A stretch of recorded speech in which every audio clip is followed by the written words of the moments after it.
presented by Jai Mata Studio। कवना कसुरवा के दिहलु सजा,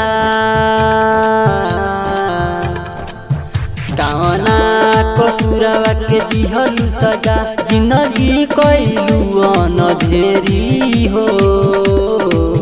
कातल का भइल देरी हो, मुहावा के लेहलु फेरी हो। कातल का भइल देरी हो, मुहावा के लेहलु फेरी हो।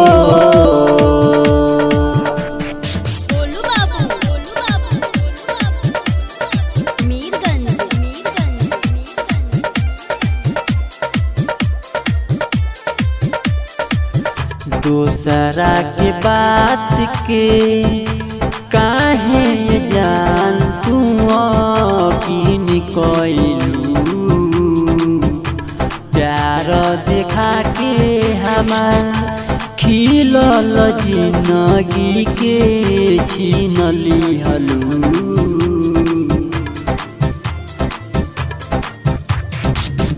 दूसरा के बात के काहे जान तू अकीन कइलू, प्यार देखा के हमार खिलल जिंदगी के छीन लिहलू।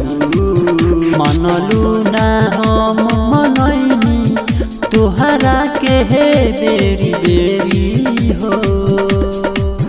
कातल का भइल देरी हो, मुहावा के लेहलु फेरी हो। कातल का भइल देरी हो, मुहावा के लेहलु फेरी हो।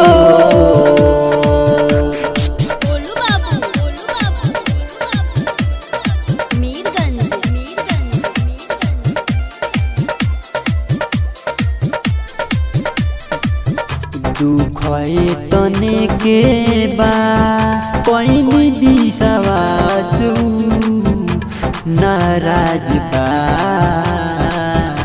खोली के दिल कुमार दीपक तोहारा से कहते आज बा।